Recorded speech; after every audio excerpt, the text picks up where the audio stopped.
History repeat అయింది. Royal Challengers Bengaluru మళ్లీ cup కొట్టేసింది. 2024లో జరిగిన మ్యాజిక్ 2026లో మళ్లీ రిపీట్ అయింది. ఉమెన్స్ ప్రీమియర్ లీగ్ చరిత్రలోని ది గ్రేటెస్ట్ చేజ్ చేసి ఢిల్లీ క్యాపిటల్స్ ను ఓడించి రెండోసారి ఉమెన్స్ ప్రీమియర్ లీగ్ ఛాంపియన్స్ గా అవతరించిన మన ఆర్సీబీ. స్మృతి మందాన మరియు జార్జియా వాల్ ఢిల్లీ బౌలర్స్ ను ఉతికి ఆరేశారు. అసలు 204 పరుగుల భారీ టార్గెట్ ను ఆర్సీబీ ఎలా చేజ్ చేసింది? అవార్డులు ఎవరెవరికి వచ్చాయి? ఈ మ్యాచ్ లో బద్దలైన రికార్డులు ఏంటి? ఈ వీడియోలో చూద్దాం. మన ఛానల్ ఇంకా సబ్స్క్రైబ్ చేసుకోకపోతే వెంటనే సబ్స్క్రైబ్ చేసుకోండి. ఈ వీడియోని చివరి వరకు చూడండి. వడోదరాలో జరిగిన ఈ గ్రాండ్ ఫైనల్లో టాస్ గెలిచి బౌలింగ్ ఎంచుకుంది ఆర్సీబీ. కానీ ఢిల్లీ క్యాపిటల్స్ బ్యాటర్లు మాత్రం ఏమాత్రం తగ్గేదేలే అన్నట్లు ఆడారు. ముందుగా ఓపెనర్ లిజోలీ లీ సయానీ సద్గిరే ఓవర్లో వరుసగా సిక్సర్లు కొట్టి డీసీకి అదిరిపోయే స్టార్ట్ ఇచ్చింది. షఫాలీ వర్మ 20 పరుగులకే త్వరగా అవుట్ అయిన లారా వాల్వరెట్ మరియు లీ ఇన్నింగ్స్ ముందుకు తీసుకువెళ్లారు. కానీ అసలైన షో స్టార్ట్ అయింది మాత్రం జోమియో రోడ్రిక్స్ రాకతోనే.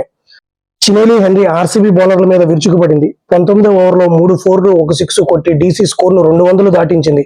ఫైనల్ గా డీసీ 20 ఓవర్లు పూర్తయ్యేసరికి 4 వికెట్లు కోల్పోయి 203 పరుగులు చేసింది. చేజింగ్ మొదలుపెట్టిన వెంటనే చెనిలి హెన్రీ బౌలింగ్ లో గ్రాస్ హ్యారిస్ క్లీన్ బౌల్డ్ అయింది. ఆర్సీబీ స్కోర్ 9 రన్స్ కు 1 వికెట్ కోల్పోయింది. అప్పుడే గ్రీజ్ లోకి వచ్చింది జార్జియా వాల్. అక్కడ నుంచి మ్యాచ్ స్వరూపమే మారిపోయింది.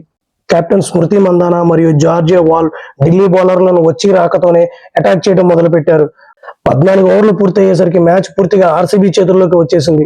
రికార్డు చేసి చాలా ఈజీ అయిపోయింది అనుకున్నాం. కానీ క్రికెట్ లో ఎప్పుడు ఏం జరుగుతుందో చెప్పలేం కదా.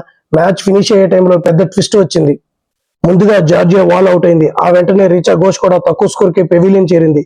ఇంకా క్లైమాక్స్ ఏంటంటే 87 పరుగుల వద్ద మందానను చెనిలి హెన్రీ క్లీన్ బౌల్ చేసింది. ఆర్సీబీ 14 బంతుల్లో 3 కీలక వికెట్లు కోల్పోయింది. ఢిల్లీ క్యాపిటల్స్ మళ్లీ గేమ్ లోకి వచ్చింది. ఫ్యాన్స్ లో మళ్లీ టెన్షన్ మొదలైంది. సిచ్యువేషన్ 8 బంతుల్లో 13 పరుగులు కావాలి. కొత్త బ్యాటర్ రాధా యాదవ్ బ్యాటింగ్ కు వచ్చింది. మిన్నుమణి క్యాచ్ డ్రాప్ చేయడంతో రాధాకి ఒక లైఫ్ దొరికింది. చివరి ఓవర్లో 10 పరుగులు కావాలి. స్ట్రైకింగ్ లో రాధా యాదవ్, బౌలింగ్ శ్రీచరణి.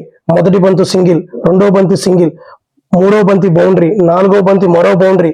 అంతే, Radha Yadav back to back 4లు కొట్టి ఇంకా 2 బంతులు మిగిలి ఉండగానే ఆర్సీబీకి గ్రాండ్ విక్టరీని అందించింది.